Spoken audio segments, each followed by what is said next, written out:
E aí, gente, beleza? E aí, Boa Tainá. noite, pessoal. Tudo bom? Pessoal, responde se vocês estão ouvindo a gente bem, por favor, para a gente poder começar a live. Vamos esperar ela treinar um pouquinho, só para o pessoal ir entrando. Tá. Você me ouve bem? Sim, até um pouco demais. Vou dar uma baixada aqui, pessoal. Você vai gritar comigo, mandar voltar pro texto. Pessoal, não se assustem, tá? Se a gente brigar eventualmente durante a live. Pessoal, podem mandar perguntas durante a live inteira e a gente vai reservar um pedacinho mais para o final para poder responder essas perguntas, beleza? Pro Thales responder as perguntas. Não, na verdade a gente vai responder em conjunto, principalmente a Tainá, que é a nossa protagonista de hoje aqui. Vou Entendi. dar uns 5 minutinhos para esperar o pessoal ir entrando, aí a gente já começa, beleza? Tá, enquanto isso, eu tô brincando. E aí, gente? Minhas tias estão aqui, vou mandar um beijo pra família, pode ser? Esse é o momento? Pode Gente, sim. um beijo, pessoal, um beijo. Fernando, gente, hoje é aniversário do Fernando. Vamos É dar verdade, parabéns para ele. é verdade. Gente, eu queria, antes disso, também fazer uns agradecimentos rapidinho. Hum, Primeiro, eu quero dar o parabéns para o Fernando também, que é nosso amigo, nosso companheiro de Aláfia também. Quero agradecer, primeiro, o pessoal do Juventude Negra Política que está fazendo isso ser possível, o pessoal que trampa comigo direto lá, principalmente o do Pente, a Fatime, a Vicky, minha dupla, Dilmara também minha dupla, o Diego, Léo, Adri, a Paulinha, da Cria Preta. Também queria deixar um pedido aqui, nem pedido, né? Um desejo de recuperação do professor Muniz Sodré, da UFRJ, um dos pouquíssimos professores eméritos e titulares negros do Brasil, principalmente de federal, que contraiu o Covid-19. Então, nossas vibrações positivas para que ele se recupere e todo mundo fique em casa, gente. Pelo amor de Deus. sim. 30 minutos, 30 pessoas, eu acho que pode começar, né, Tainá? Uai, você que sabe. Tá. Pessoal, vou falar, então, vou me apresentar, depois Tainá se apresenta, aí a gente começa a falar sobre o tema propriamente dito, tá? Meu nome é Thales, eu sou advogado, sou mestrando lá da FMG em Direito. Sou militante, faço parte de diversos coletivos, diversas movimentações, entre essas o Juventude, faço parte do ALAF, que é um grupo de estudos lá da UFMG, um dos pouquíssimos que existem que fazem esse recorte de direito e relações raciais. Faço também parte do Enegrecer, que é um projeto de extensão lá da UFMG também, que procura facilitar, dar meios e condições para as pessoas negras ingressarem na pós-graduação em Direito lá da faculdade e se manterem lá, né? Faço parte de uma porção de coisa, mas hoje é menos sobre mim e muito mais sobre a Tainá. Então, Tainá, quero que você se apresente para a gente, por favor. Depois do seu currículo eu fiquei um pouco assim, né? Meu nome é Tainá, gente, não é Thaís, tá? Meu Instagram é Thay Laís, mas meu nome é Tainá. Eu sou estudante de Direito, estou no nono período. Sou uma menina criada com vó, tenho muito afeto em casa. E assim, eu comecei a fazer algumas reflexões com recorte racial na faculdade já, me questionando o papel de direito, e aí eu conheci o Aláfia, tudo para mim, o grupo que a gente se conheceu, né, Thales? E aí eu tenho pesquisado sobre e escolhi falar de racismo estrutural no meu TCC, inclusive. Para além disso, eu participo, né, do grupo de estudos pretos, agora que tem uma vertente de psicologia, né? São alunos da psicologia, um grupo independente. Participo do Angola, Janga, que é um bloco de carnaval. Tenho amigos maravilhosos lá. Para além disso, busco estar em contato com os coletivos e enfim. Mas eu acho que é isso. Acho que esse é um resumo de mim. Quer dizer, médio. Isso foi um baita currículo também, né, Tainá? Pelo amor de Deus. Enfim. Aqui, muita gente entrando, muito conhecido. Tô vendo um monte de gente conhecida. Isso é um pouco... Eu vou A gente fazer a perde... chamada aqui, inclusive, porque, na verdade, eu vou dar uma tolerância de 10 minutos, porque, né, eu sempre chego atrasada, então não vou julgar as pessoas. Entendi. Eu vou prestar um pouco menos de atenção nos comentários, porque senão eu vou ficar perdido na conversa. Totalmente, eu mesma. Gente, o tema de hoje, eu até que fixei aqui nesses comentários, é racismo estrutural. É um tema que é fundamental para a gente querer debater qualquer assunto hoje em dia. Acho que sempre, né? Mas que bom que hoje em dia se difundiu mais esse assunto, esse tema. Só que o problema de quando os assuntos eles são tão difundidos e ficam na moda, entre aspas, né? É que ocorre uma certa banalização da aplicação dos conceitos. Então, um tema que tem uma profundidade enorme, um conceito tão profundo e implicações seríssimas no cotidiano e nas estruturas, daí o próprio nome, começa a se tornar uma coisa mais esvaziada, uma coisa que se perde às vezes nas discussões. A gente pensou nessa live, né, e com esse tema, principalmente por essa popularidade. É muito comum a gente ver toda vez na internet, em qualquer rede social, o pessoal fala: ah, mas é racismo estrutural. Ah, mas é estrutural. Mas pouco se debate para além disso. Fica sempre nesse nível de profundidade que é inexistente, é o raso pelo raso. E aí, a nossa ideia é justamente aprofundar hoje nesse tema, para poder fugir desse nível de superficialidade.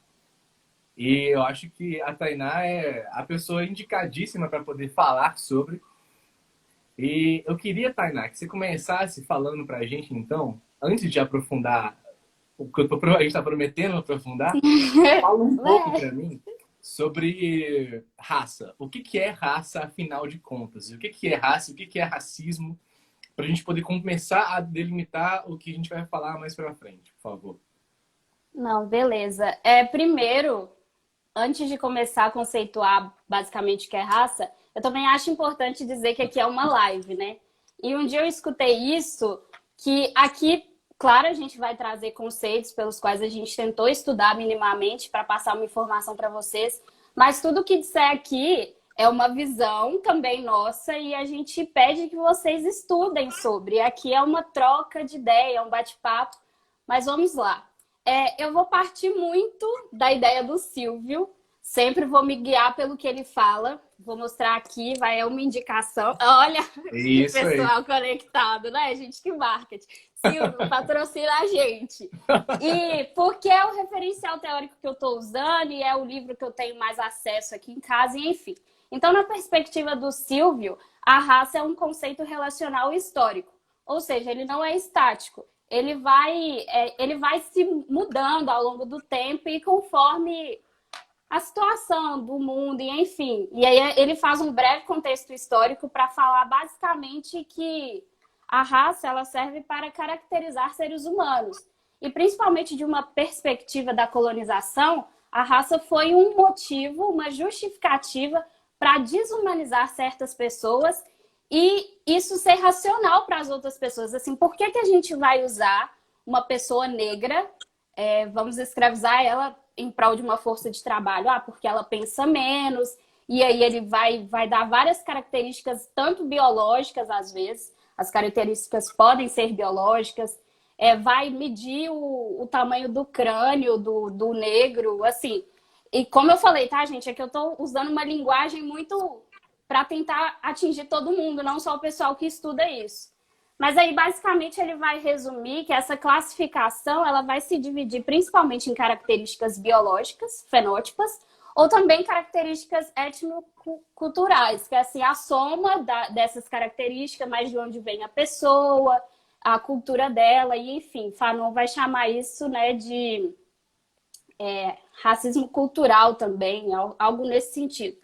Mas aí depois, ao longo da evolução da humanidade, a gente vai entender que a raça ela é essencialmente política, né, para atingir os objetivos de quem está no poder. Acho que essa é uma visão geral do que é raça. Entendi. E quando que a raça vira racismo? Então, existe uma possibilidade de uma nomenclatura, uma classificação, uma identificação que não seja racista? Ou o racismo começa quando tem essa virada para o racismo?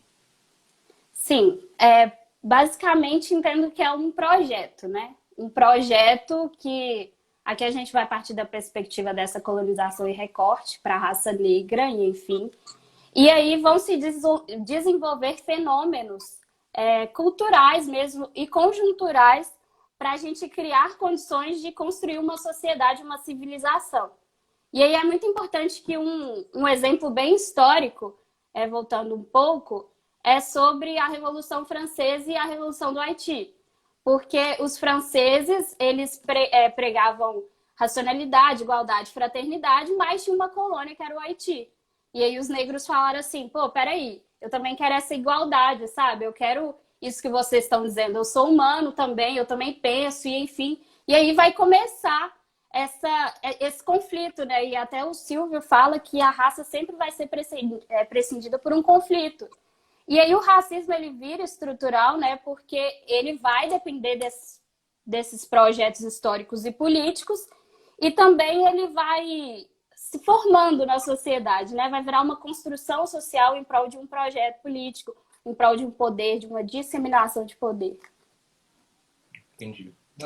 Você arrasa demais, né, Tainá? É difícil completar qualquer fala depois que você começa alguma coisa. Eu acho que é importante a gente pontuar aqui justamente essa hierarquização de raças. O racismo é justamente essa hierarquização.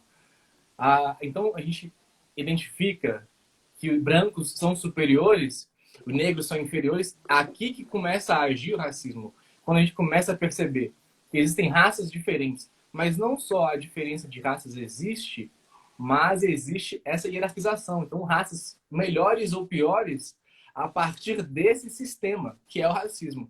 E entra no nosso próximo tópico, que é como que a gente consegue fazer uma diferenciação, Tainá, entre racismo, preconceito, discriminação. Aqui eu quero que você seja bem didática mesmo. E a ideia aqui, pessoal, é que a gente consiga realmente ser bem didático, com uma linguagem super acessível e fazer essa troca com vocês para poder fluir da melhor forma e que a gente consiga transmitir e aprender o máximo. Então, manda as perguntas aí. Se a gente não tiver entendido alguma coisa, ao final a gente repete, a gente tira as dúvidas, ou se a gente conseguir tirar as dúvidas, né? Mandem também suas recomendações. Mas eu quero que você fale um pouquinho sobre isso, Tainá. A diferenciação entre preconceito, discriminação e racismo propriamente dito. Tudo é racismo ou tem essas variações, esses campos de ação, talvez? Tá, vamos lá. É um projeto complexo que a gente está aí anos tentando estudar e compreender. Tem uma base muito sólida. Então, nada que eu ou o Thales disser aqui vai ser verdade. Pelo contrário, assim, não verdade no sentido de ciência, mas o processo é tão complexo que refletir sobre ele também é complexo. Então, assim, basicamente, sobre propriamente diferenciar racismo, preconceito e discriminação, a gente entra em uma das concepções que o Silvio aborda no livro, que é o racismo individualista. A gente vai explicar mais para frente um pouco do racismo estrutural e o que tem a ver. Mas, basicamente, se a gente for olhar, tá, gente? Aqui é o contexto Brasil. Se a gente for olhar para o Brasil, a gente tem dois crimes, né? Que é o racismo e a injúria racial. Isso é uma concepção que está ligada basicamente com a moral do indivíduo, uma patologia, ou seja, alguém que não é eticamente bom e vai diferenciar essa pessoa. E aí o racismo, ele vai dizer, o Silvio, que é uma forma sistemática de discriminação, e aí ele vai se sustentando, e enfim, o recorte do Brasil é que existe uma lei de racismo, mas para frente a gente vai falar um pouco dela. E o preconceito tá ligado com o estereótipo, sabe? Exemplo, nossa, mulher negra raivosa, mulher negra da cor do pecado, e enfim, isso é um preconceito. Nossa, hipersexualização do homem negro, aquele homem deve ser muito bom, ele é um negão, e enfim, tá ligado com esse atribuir estereótipo mesmo. E aí a discriminação, ela pode ser pelo ato de impedir esse tratamento diferenciado das pessoas, ou ela também pode ser uma discriminação positiva. Vou dar exemplos. Discriminação negativa seria basicamente os crimes descritos na lei de racismo, quer impedir alguém negro de entrar em algum lugar, destratar essa pessoa, enfim. Mas também existe a discriminação positiva. E o exemplo mais conhecido é o sistema de cotas, é a ação afirmativa, que é você discriminar um grupo pelo fator raça e possibilitar acessos a essas pessoas. Basicamente, essa é a diferença. Mas, no final, existe uma crítica, lembra aqui de novo no contexto Brasil, se isso tudo seria diferente ou se seria algo decorrente de uma mesma coisa. E aí a gente vai entender que sim, tudo é fruto do racismo estrutural, que acredito que seja o próximo ponto. Isso. Mas antes, eu queria só fazer uma perguntinha rápida. Então, não existe racismo reverso no Brasil. E nem em lugar nenhum do mundo. Vamos lá, gente. Racismo reverso não existe, tá, pessoal? Primeiro, porque a pessoa militante não descansando. Não, gente, deixa eu voltar. Porque tá ligada ao ponto do poder, né? Lembra que eu falei que o racismo ele tem um objetivo, que é o poder? Então, como que uma pessoa pode ser racista reversa se ela não tem poder nenhum? Eu, negra, não, assim, ok, eu não. Eu tenho um recorte por ser estruturada na família, enfim. Mas um negro vai ditar alguma coisa, ele não tem acesso à educação, não tem acesso a nada, trabalho, enfim, ele vai ser racista reverso? Tipo assim, o que o negro ganha com isso? Eu acho que essa é a pergunta central. Um branco ganha o quê sendo racista? Muita coisa. Eles estão lá porque eles são racistas. Ou tiveram uma historicidade do racismo. Agora, o negro, sendo racista, vai ganhar o quê? Pelo contrário, sabe? Vários princípios até de vertente, né, de religião de matriz africana, a gente não ganha nada e a gente, pelo contrário, né, se preocupa com os nossos e com os outros. Enfim, acho que eu vou parar por aqui, senão eu vou palestrar aqui. Não, mas aqui é um lugar pra gente falar de tudo. Inclusive essas dúvidas que parecem bobas, mas que na verdade, quando a gente sai da nossa bolha, elas sempre aparecem. Outro dia eu estava vendo uma palestra da professora Nilma, que inclusive fez uma live incrível ontem na página do DCE, da UFMG. Isso mesmo. Nem tenho o que falar sobre a Nilma, né? Referência Puxa saco. E eu fiz uma palestra dela e uma pessoa levantou assim, indignada, e falou assim: professora Nilma, e aquele negócio de racismo reverso, racismo às avessas que ela falou? E a professora Nilma, no auge daquela elegância, paciência dela, gosto. com a voz super tranquila, continuou falando sobre: não, mas é impossível, justamente porque se o racismo que a gente está falando é um sistema de hierarquização e de poder, é impossível um grupo que seja sempre prejudicado por esse sistema, alvo desse sistema, exercer o mesmo sistema, o mesmo poder contra a pessoa que está dominando o sistema, que forjou o sistema. Ela disse, inclusive, que é possível uma pessoa negra ter preconceito. Então, se uma pessoa negra entende que, por exemplo, um asiático ele é bom em matérias de exatas simplesmente por ser asiático, isso é um preconceito. Mas uma pessoa negra ser racista é justamente impossível, porque o sistema de racialização inferiorizou justamente todos os não brancos, né? Então, se a pessoa não é branca, é impossível que ela seja racista em um sistema que ela é a pessoa no fundo da pirâmide, né, do racismo. Então, a professora Nilma, como sempre, didática, né? E sempre nos ajuda nessas discussões. Mas, enfim, já que a gente está tanto falando de racismo reverso e racismo estrutural, vamos falar de uma vez por todas o que é racismo estrutural, de uma forma bem tranquila, bem didática, para a gente poder conseguir se comunicar com o pessoal que está assistindo a gente e para que as dúvidas não fiquem sem resposta. Sim, antes disso, acho importante também falar o que é racismo institucional, né? Porque a linha, eu tô seguindo aqui, como eu disse, a linha do Silvio. E aí eu vou fechar essa questão do racismo individualista. Retomando, então, basicamente, Silvio faz uma pergunta pra gente no livro dele. Sim, gente, eu tô vendendo o livro para vocês lerem, para instigar mesmo vocês a lerem. E, enfim, que é o seguinte, a gente é racista porque a sociedade é racista, ou a sociedade é racista e assim somos. E aí fica uma pergunta do tipo, a sociedade molda o sujeito? Quando que a gente vira sujeito? Quando que a gente começa a pensar certamente pelos nossos problemas? E aí a gente vai falar que também virou moda falar que tudo é racismo estrutural. Ai, desculpa, eu sou assim porque é racismo estrutural, não tive culpa, e enfim. Mas esse comportamento, assim, para além de individualista, que ele vai falar que é uma questão de ética, moral, preconceito, enfim, ele vai dizer também que existe o racismo nas instituições. E aí, o que seriam instituições? Seriam basicamente organizações que ditam ou controlam, organizam a sociedade. E aí, exemplos clássicos de instituições são os poderes, por exemplo, executivo, legislativo e judiciário, e também instituição no sentido até estrito, assim, faculdade, órgão público, ambiente de trabalho, enfim. Só que, Polícia. nossa, outra live pessoal para falar sobre isso. Mas, de fato, né, o Estado aqui a gente sempre vai... Eu sempre vou partir dessa perspectiva de Estado, qual é o papel do Estado nisso. O Estado, ele organiza a sociedade, e aí vem a política para poder gerir isso, né? Ele dita as regras, dita as normas. Então, será que o Estado já não é racista? E aí as pessoas reproduzem isso? E aí, basicamente, o Silvio vai chegar na conclusão, que não é uma conclusão dele, a gente vai explicar um pouco mais para frente, na verdade, eu acho que eu já vou emendar, que é como se fosse um ciclo, sabe? Tipo, as pessoas são racistas, a instituição é racista, e as pessoas são racistas, a instituição... E assim a gente vai ficar nisso. Mas por que que a gente fica nisso? Porque, como a gente está tentando dizer, o racismo ele é tão sólido, possui uma base tão sólida, que ele vira um componente orgânico da sociedade. E aí vai estar nos modos que os indivíduos agem, mas também vai estar no modo como as instituições ditam suas formas, suas regras.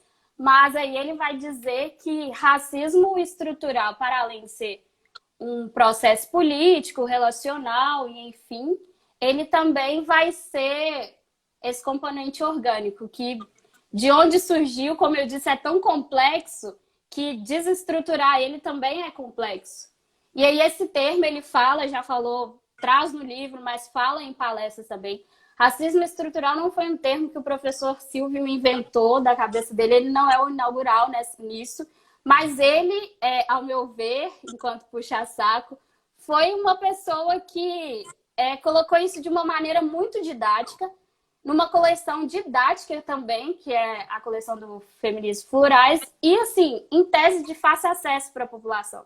Todos os livros custam em torno de R$ 20, e enfim, e aí eles se linkam, e enfim... E aí esse conceito vai vir, deixa eu ler os nomes, Charles Hamilton e Carmichael. Eu fiquei tentando falar isso de uma maneira não brasileira, mas enfim. Eles vão dizer basicamente uma maneira bem mais fácil, exemplo, metáfora, né, que eles colocam, que é o iceberg, que os atos isolados individuais do racismo são aqueles que ficam na superfície. E aí, o que a gente não vê, que está debaixo da água... Aqui é água, gente, mímica. Aqui é a água. Aqui está o racismo estrutural, né? E aqui vai vir desigualdade social, vai vir forma de organização de poder, vai vir como as coisas são distribuídas. E aí a gente já vai entrar num conceito Brasil. E aqui por cima estão os atos isolados. Então, a principal crítica que a gente também quer trazer aqui para vocês é... Até que ponto vai a militância, sabe? De ficar realmente gastando energia discutindo sobre coisas que acontecem no BBB ou outras coisas, como atos isolados. Não são atos isolados. São atos que possuem uma base muito sólida, como eu vou ficar assim. Eu vou ser repetitiva porque tem que estudar sobre isso, sabe? Então, assim, para uma pessoa, de fato, ter aquele ato isolado, tem toda uma estrutura.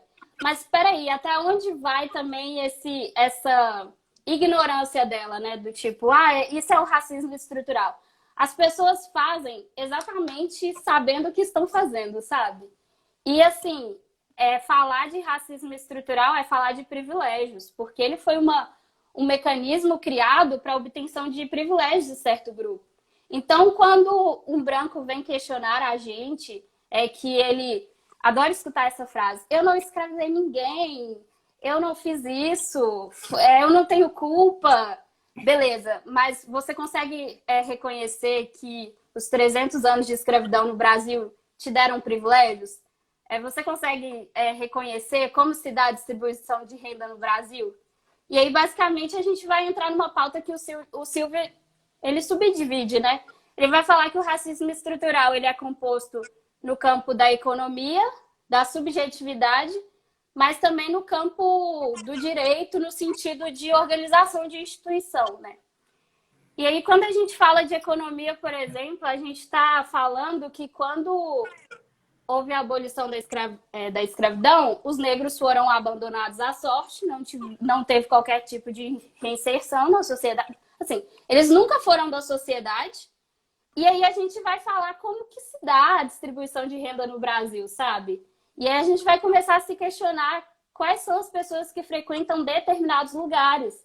E mais do que isso, a gente vai começar a ver a naturalização das pessoas com essas situações.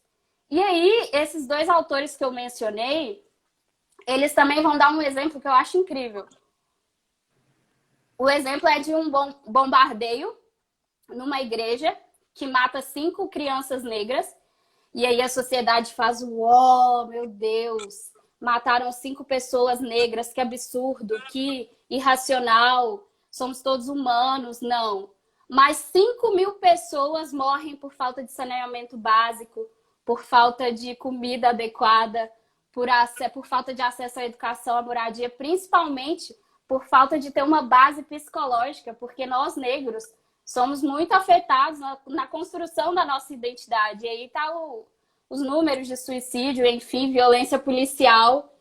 E aí a gente naturaliza isso. Uma criança morre na favela e a gente fala assim, beleza, mais o mesmo, amanhã é outra, que pena, mas que triste. Assim, a gente naturaliza. E hoje a gente chama atenção para essa militância, para a gente prestar atenção nesse fator estruturante para começar a mudar essas questões, mudar a mentalidade das pessoas. A gente não pode tratar mais as coisas como naturais, como é assim que tem que ser. E Djonga fala de meritocracia da morte, né? Tipo, morreu porque mereceu, é bandido mesmo. E a gente tem que começar a ver toda essa estrutura e, enfim. Será mesmo que a gente está sendo antirracista, né? Será mesmo que a gente realmente quer acabar com o racismo? Como que tá isso? Como que tá esse diálogo na sociedade, sabe?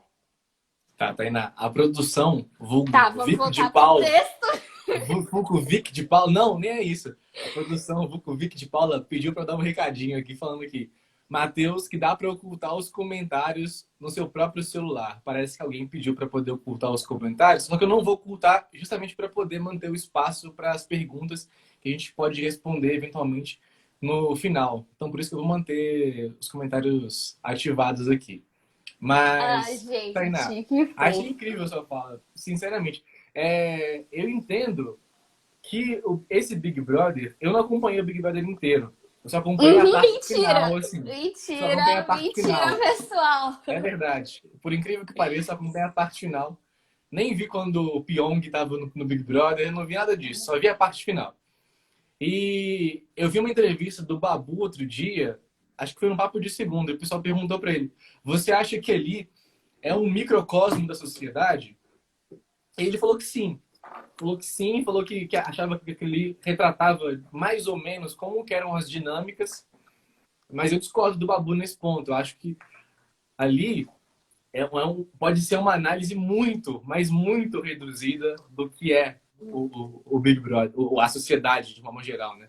Porque, por exemplo, um exemplo que eu queria dar e trazer para essa discussão, sem tirar o Big Brother de conversa, que foram os participantes do programa reproduzindo ou agindo de forma racista e se excusando com a desculpa de que era racismo estrutural. Então, as pessoas deturpam mais ou menos hoje a conceituação justamente para poder ela tem uma inversão do polo aqui, né? A pessoa profere ou age de forma racista, só que ela se diz vítima de uma estrutura que condiciona o sujeito a ser racista. Logo, isso absolveria de qualquer culpa que eventualmente ela possa ter. Então, por exemplo, quando a gente tem alguma integrante que sai do programa e traz essa narrativa como se fosse uma legitimação para o que ela fez, como que a gente pode encarar isso através de uma leitura estrutural do racismo? Os atos individuais, eles não são mais passíveis de punição eles não precisam mais ser repreendidos, ou a gente tem que punir, ou tem que repreender, mas pensando na estrutura maior. Como que a gente lida com essas duas questões? A ação individual, mas pensando na estrutura ainda. Nossa, agora, agora sim. Eu tô tentando organizar uma fala que eu realmente penso sobre isso. Eu acho que a gente tem que observar quem, assim, tá no espaço de mais poder. E aí, para mim, eu fico brincando que sempre a culpa é do Estado. Por mais que a gente pense individualmente, e aí, no contexto Brasil, existe a responsabilização desses crimes, mas assim, aí a gente vai entrar na pauta também de abolicionismo penal, porque é, culpabilizar essa pessoa vai adiantar? Como que é essa questão de, beleza, aí trazendo para o contexto, mais uma vez, Brasil. Injúria racial, eu vou fazer aqui uma diferença básica, tá? O racismo, o crime de racismo aqui no Brasil é basicamente a lei toda do crime de racismo. São atos de exclusão, impedir pessoas, não sei do que. Por exemplo, impedir uma pessoa de acessar o banco. Enfim, isso é racismo aqui no Brasil. E aí, o crime de racismo, ele tende a ser considerado mais grave porque ele atinge uma coletividade. E aí, a injúria racial, ela vai ser um preconceito, um xingamento, e vai ser um crime menos grave porque está ligado à dignidade da pessoa. E aí, ele vai ser considerado um crime menos grave. Por que eu estou dizendo isso? Porque na praticidade de falar vamos responsabilizar essas pessoas, muitos crimes de racismo são minimizados à injúria racial, são desqualificados. E aí, no Brasil, a injúria racial é passível de fiança. Quem tem dinheiro, mais uma vez, paga, é liberado e, enfim, às vezes a pessoa não quer dar continuidade porque é um processo que depende da vítima na questão e fica por isso mesmo. Por isso que a gente limitar os nossos pensamentos a responsabilizar uma pessoa é inútil, porque primeiro, se a gente for tratar desse ponto individual, a gente se recorre à psicologia. A gente tem que entender por que essas pessoas se acham superiores a outras pessoas e o modo de lidar. E é uma questão de terapia também. Muito se fala, eu tenho escutado muito uma frase que me incomoda, mas vou dizer aqui porque eu acho que cabe. O racismo não é um problema dos negros, é um problema dos brancos. Eles que lutem para mudar. Eu já escutei muito isso, que a gente tá cansado de ficar falando que é racismo e branco não entender. Sabe por que não entende? Porque a gente tá lá na ponta do iceberg. É como se a água fosse baixando, mas a ponta também fosse renovando e a estrutura que tá lá embaixo só cresce. E aí eu acho que a gente efetivamente vai começar a se transformar enquanto sociedade quando a gente projetar a visão de mundo, sabe? Não limitar só responsabilidades individuais. Que limite, beleza. Já que o nosso sistema é assim, que fez, se cometeu o crime, que pague. Mas também vamos repensar em outras coisas para que possa ter esse diálogo entre pessoas brancas e negras e, enfim, poder desconstruir esse racismo estrutural. Eu acho, então, resumo, acho que seja importante a responsabilização. Acho que a gente também tem que tomar cuidado de não entrar no discurso pelo discurso, de ficar na superficialidade, de querer a responsabilização, porque aquilo vai ser um ato isolado. Você vai mudar a mentalidade daquela pessoa. E como eu disse, muitas vezes não vai ser mudada essa mentalidade, porque a pessoa vai pagar, os crimes não vão para frente. Se a gente está reduzindo isso a um crime, que é um erro aqui no Brasil, é um erro se a gente perguntar para as pessoas vão se limitar a isso. Racismo é tratar alguém diferente, e isso é imoral, somos todos iguais. Não, a gente tem que enxergar o racismo na desigualdade social. A gente tem que enxergar o racismo em se questionar quem está nos ambientes de poder, sabe? A gente tem que questionar o racismo no sentido como estão organizadas nossas forças de trabalho, sabe? Quem está na ponta. E aí a gente cai na pandemia. Quem foi a primeira pessoa a morrer por coronavírus, sabe? Quem foi a pessoa também que trouxe a doença, em tese, né? Como que se dá essas relações? Adianta mesmo culpabilizar uma pessoa individualmente e ignorar toda essa estrutura? Fechar os olhos mesmo para essa questão. Não acho que ela foi racista, ela foi muito racista. E, enfim, aí eu lembrei de um episódio no BBB que muito se criticou também da posição da Thelma, né? De conversar com pessoas brancas. E aí ficou um clima entre time Babu, time Thelma, quem tem consciência racial e quem não tem. E aí, cara, a gente volta no mesmo discurso, militância, vamos lutar para as coisas certas, sabe? Não vamos ficar gastando energia com isso. Que, assim, a gente tem que realmente estudar o que é a economia, como é que funciona isso no Brasil, como que está distribuída essas coisas, essas distribuições de renda, né? Como que se organiza essa sociedade para além de atos individuais, sabe? Tainá, eu acho que você fez a dinâmica, a metodologia que eu acho que é mais interessante, que é trazer mais perguntas do que respostas. E eu também não tenho essas respostas. Quando eu me vejo nessa situação de ter que ou culpabiliza o indivíduo, ou a gente atribui, faz uma discussão estrutural e tenta sempre fazer essa dinâmica, né? Como é que isso é conflituoso, mas a gente vai deixar a pessoa fazer um ato de racismo e sem fazer uma repreensão, qualquer ato que possa responsabilizá-la, é uma questão que a gente tem que trabalhar discutindo justamente as questões como as que você trouxe.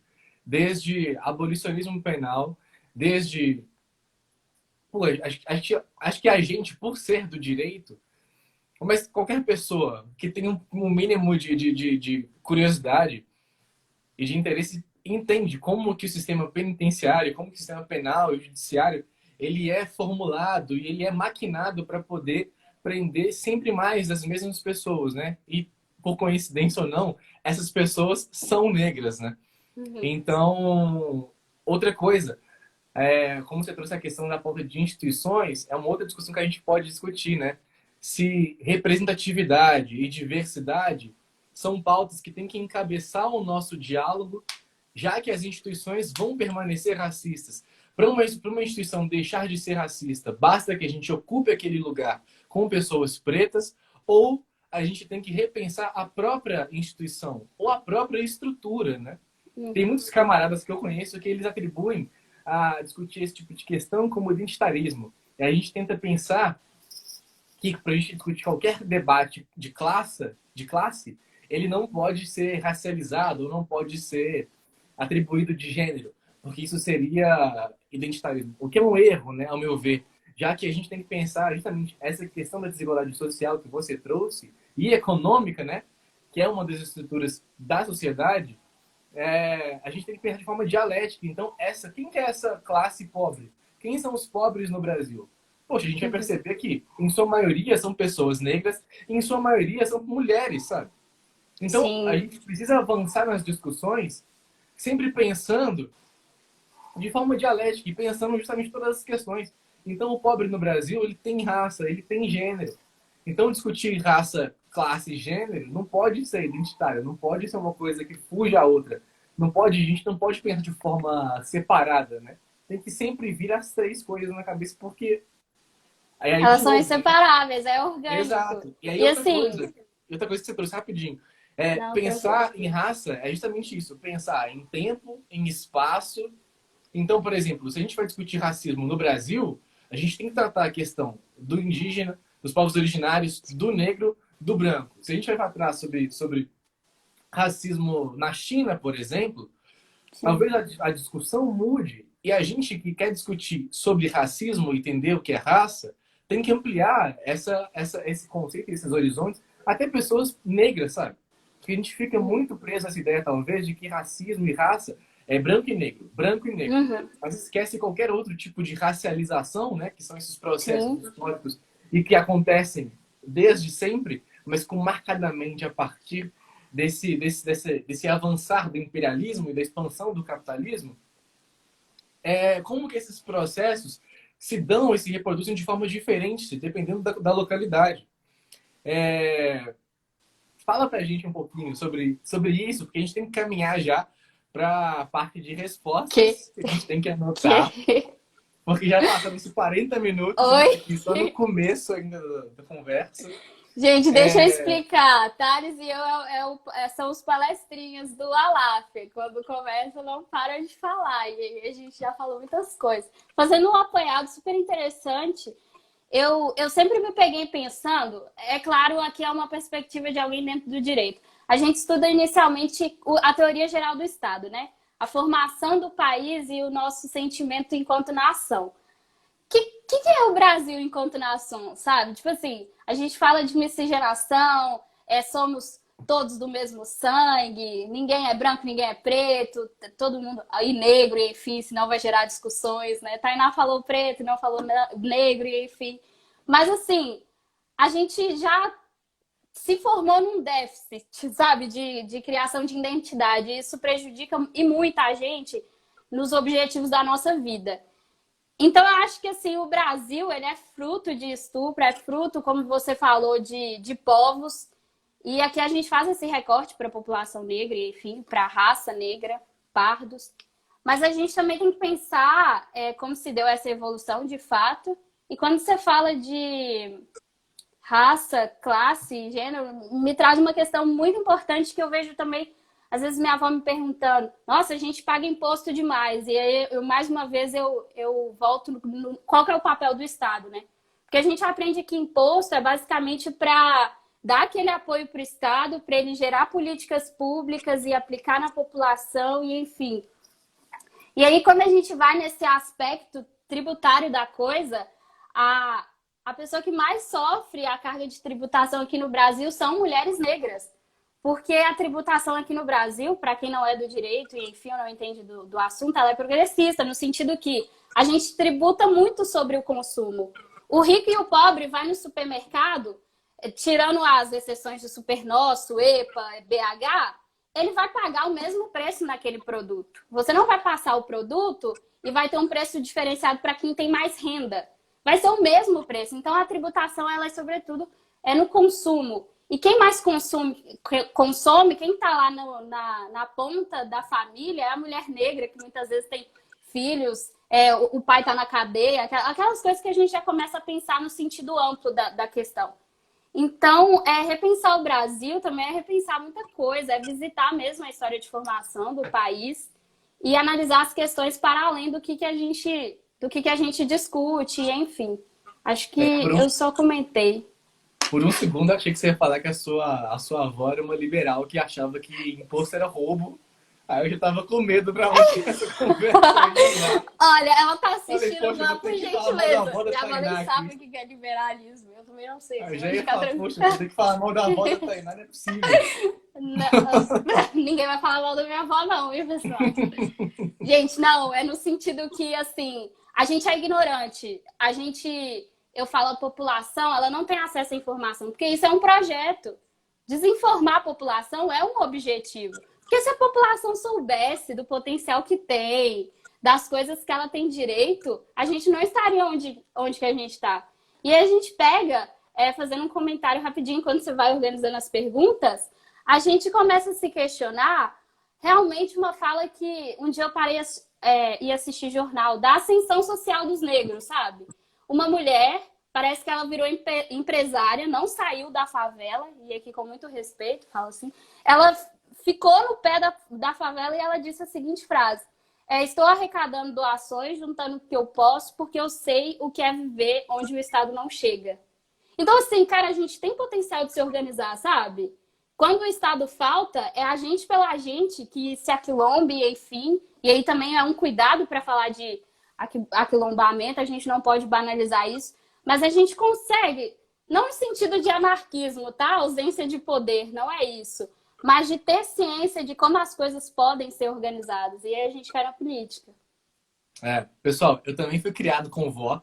Eu só tô falando que imposto é roubo, mas muito liberal. Até para as avós, isso não pode ser uma coisa normalizada. Não pode, a gente tem que explicar.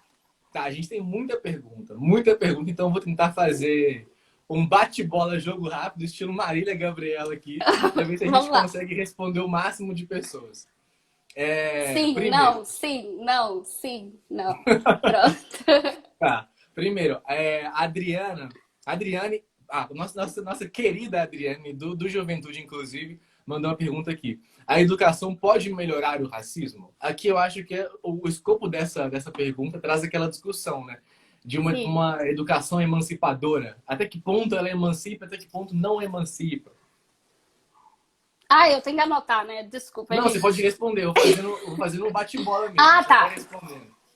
Eu acredito muito na educação, até mesmo porque eu estou tentando trazer esse tema para o meu TCC, né? Educação antirracista.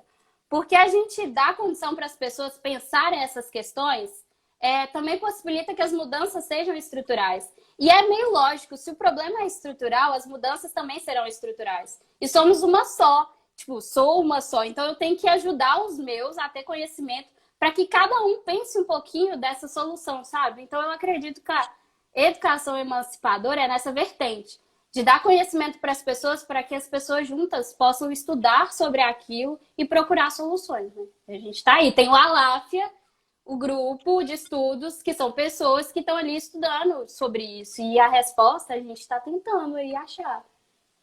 Perfeito. Thaís Santi comentou: deveria majorar o crime de injúria racial, mas jamais que os legisladores vão reformar o Código Penal. Acho que é um comentário sobre aquilo que a gente estava falando também, né? Sim. O que você acha? Eu acho que é difícil, né? Porque eu não penso tanto nessa.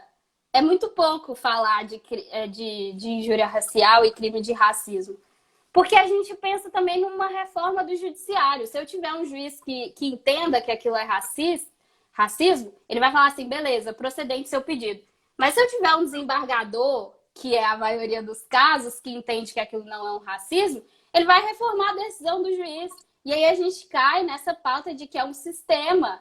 Então, a gente tem que avançar nas mais diversas esferas. Então, talvez ter essa concordância com o legislativo, né, e executivo e judiciário para reformar essas leis e dar aplicabilidade dessas leis, muitas vezes vai ficar no discurso pelo discurso e a gente vai só mudando as formas de racismo, né? Que o racismo é isso, ele vai mudando de cara, de face, enfim.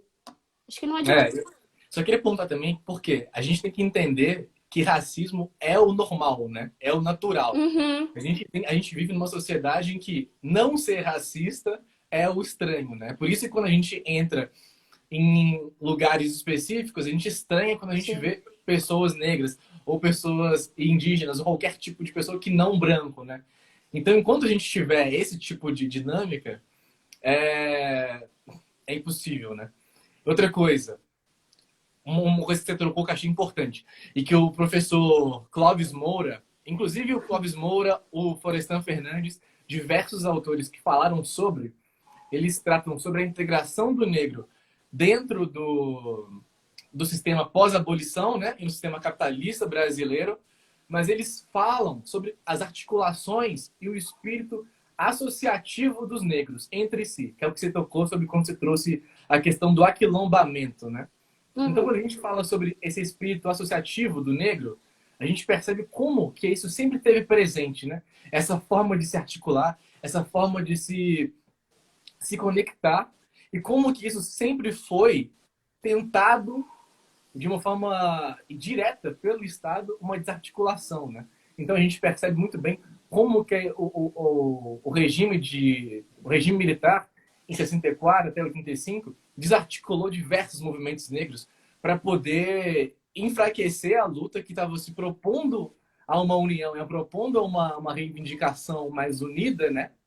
E mais consistente, que depois vai ser retomada pelo MNU, depois, na frente, e que vai desembocar justamente nas conquistas que a gente tem, que você trouxe, né? Desde ações afirmativas, de cotas, até lei do racismo, até a lei do ensino em África nas escolas. Mas, enfim, já tô devaneando. Vamos voltar para o texto, Thales. As perguntas, A Soraya, querida Soraya, uma colega advogada. Soraya, saudade de te ver lá no Samba das Pretas, hein? Essa quarentena tem que acabar logo pra gente poder voltar pro samba. Mas, enfim, educação é o caminho. Por isso não há investimento na qualidade do ensino público básico. Sim. Estamos de acordo com isso? Não, sim, eu acho que a gente já comentou, falei exaustivamente, porque é inteligente não mostrar o potencial para o negro. E aí a minha paixão é a psicologia. As pessoas estão preocupadas em realmente tratar a gente de uma maneira ruim, sabe? De colocar estereótipos em nós mesmos, de ditar o modo de como vai ser nosso cabelo, de ditar a nossa personalidade. E isso tudo, o que é da gente sem não ter um motivo para acordar, sabe? Tipo, a gente tem que pensar muito na saúde mental da população preta, sabe? Principalmente no âmbito educacional. A gente aqui do direito, acho que a galera vai concordar. Chega uma hora do curso do direito que você fica estudando aquilo e fica assim, não vai adiantar nada. E é reflexo, sabe? A gente está rasgando a Constituição aí, a Constituição é linda, literal ali, mas a gente não está vivendo efetivamente isso. Então, a gente tem que pensar e repensar nos modos de ensino, fundamental, básico, superior, e enfim, é isso. Tá. Tá. Próximo. Tabata Polini, essa é uma pergunta interessante. Vocês acham que justificar tudo pautado no racismo estrutural é um jeito de alimentar esse sistema ainda mais? Que? Isso é um pouco do que a gente estava discutindo, né? Aham. Não, O que você repete a acha? pergunta. Eu viajei A aqui. Tabata Polini perguntou pra gente o seguinte: vocês acham que justificar tudo pautado no racismo estrutural é um jeito de alimentar esse sistema ainda mais? Sim, porque é atribuir a culpa para outra coisa. Eu ia falar pessoa, mas racismo estrutural não é uma pessoa. Mas é justificar o seu não querer mudar, o seu não querer abrir mão de privilégios e falar que a sociedade foi nascida assim. Infelizmente, gente, eu sou assim e eu não posso fazer nada, porque a estrutura é assim. Então é uma questão de repensar mesmo, você enquanto ser humano e enfim, sobre as práticas que você quer ter. E principalmente nós, do direito, a gente tem essa visão crítica para as coisas? A gente trata realmente aspectos do direito no sentido assim positivo do direito ou a gente procura essa análise sociológica, sabe? O que a gente estuda? Por que a gente estuda filosofia do direito? É resgatar essas coisas, sabe? Eu acho que é isso. Perfeito. GC César perguntou aqui: como esse racismo se estruturou e se estrutura a nossa sociedade? Boa pergunta. A gente está aí tentando entender também. Como Não, mas acho que a gente respondeu. no sentido do quê? Quando a gente fala que o racismo, através do direito, Ah, tá. através da política, através da economia, ele vai se estruturando, né? Retroalimenta que fala, né? Como se fosse um Isso. ciclo. Ele vai mudando de forma.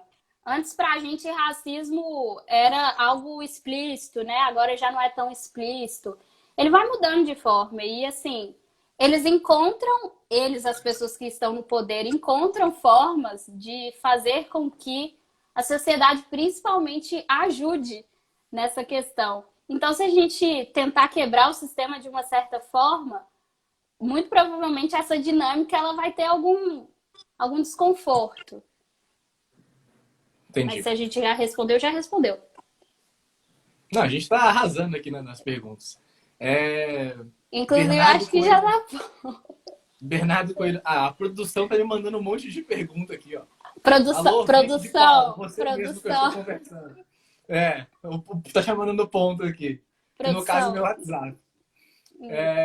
Bernardo Coelho Souza perguntou: boa noite, caros. O que pós-modernidade traz aos negros? Comentem, por favor.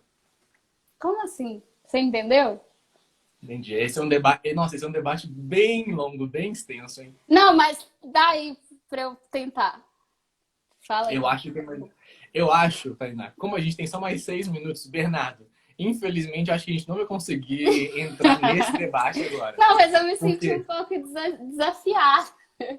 Vamos Não, começar mas outra live. Tô zoando. a gente tem só mais 6 minutos e infelizmente a live do Instagram só tem 1 hora. E a gente tem que fazer Uhum. ainda nossas considerações finais. Tem mais pergunta aí, produção?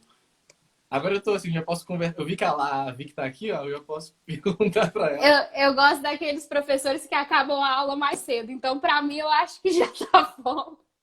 Vicky, Não. por É, gentileza, manda Vicky, pergunta de obrigado, viu, sim ou pela, não. pela, pela produção da nossa live. Aqui, ó. Lud Silva perguntou: herança Minha tia. colonial, sistema com objetivo pré-determinado. É sua tia? Manda um beijo. Beijo, tia. Um Obrigada. beijo pra você aí na. Não, foi um comentário, né? É. o que o Brasil tem de diferente em relação a outros países em discriminação intensa, como os Estados Unidos. Outra live. Mas assim, outra a live principal também. questão é basicamente esse conceito de raça. Lá nos Estados Unidos é uma questão, gente, muito grossamente, tá? É de sangue. Às vezes, se você tiver naquela linhagem, você vai ser considerado negro. E aqui no Brasil, a gente já vai para uma pauta mais fenótipa da coisa, né? Enfim, outra live também.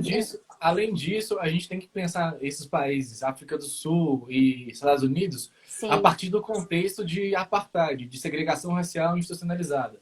Mesmo que no Brasil tivesse um plano e uma estrutura política mesmo de segregação racial, a gente teve discussões, aqui vou remontar, né, bem rápido também, aos debates de teoria racial, Gilberto Freire, Nina Rodrigues, sobre miscigenação ou não, se o branco...